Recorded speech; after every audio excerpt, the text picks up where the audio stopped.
What is up, guys? MSD here, back with another video on Marvel Contest of Champions.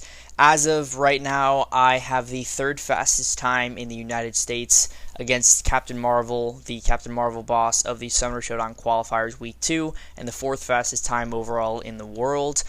This run was pretty insane, given the fact that my mastery setup, which I will show on the screen, was not optimal for the actual showdown itself. It was not even a prepared mastery setup. The run was just so absolutely insane that landed me a spot in the top 5 overall for the world.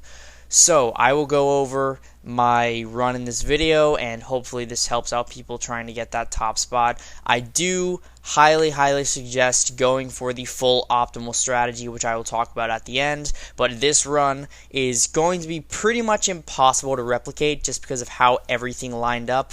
But nevertheless, this was an absolutely insane run with the suboptimal mastery setup. So let's get into the actual run.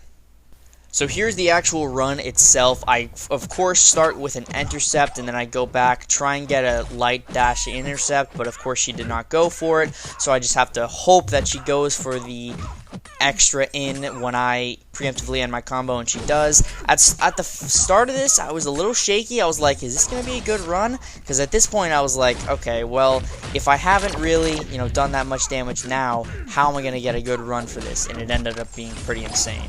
So the strategy with this setup, or really any setup, is you want to get below 50% as soon as possible. Now right here, this is something that led to the run being as fantastic as it was. That triple chain stun right there with the bleed was absolutely insane.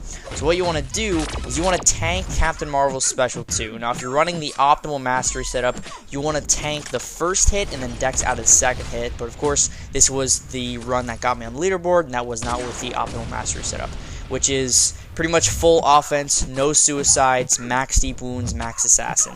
If you look back in the video, you'll clearly see that my master setup was not similar to that at all.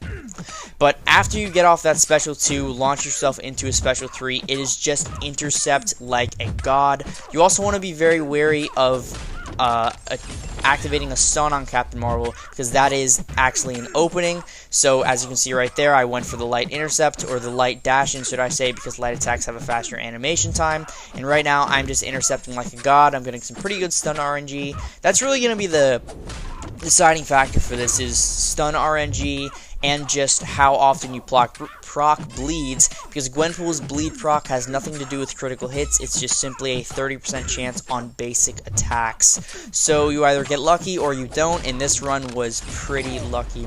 Now, if I would have gotten some critical hits, or I would have been running the optimal mastery setup, this could have been the fastest time in the world, potentially. I'm not too sure. I would have to look back and see what the fastest time in the world looked like, see if I needed to do anything different. But if I was running the optimal mastery setup, I feel like this would have been probably close to a top time. But I wasn't, so I can't make that comparison. But we're at the end of this fight here, and GwenPool is probably hands down the best option for this Captain Marvel. So thank you all so much for watching. I hope this kind of explanation of the strategy helps out people trying to get that top spot. Best of luck to everyone competing. I hope to see you all in the next video. Peace.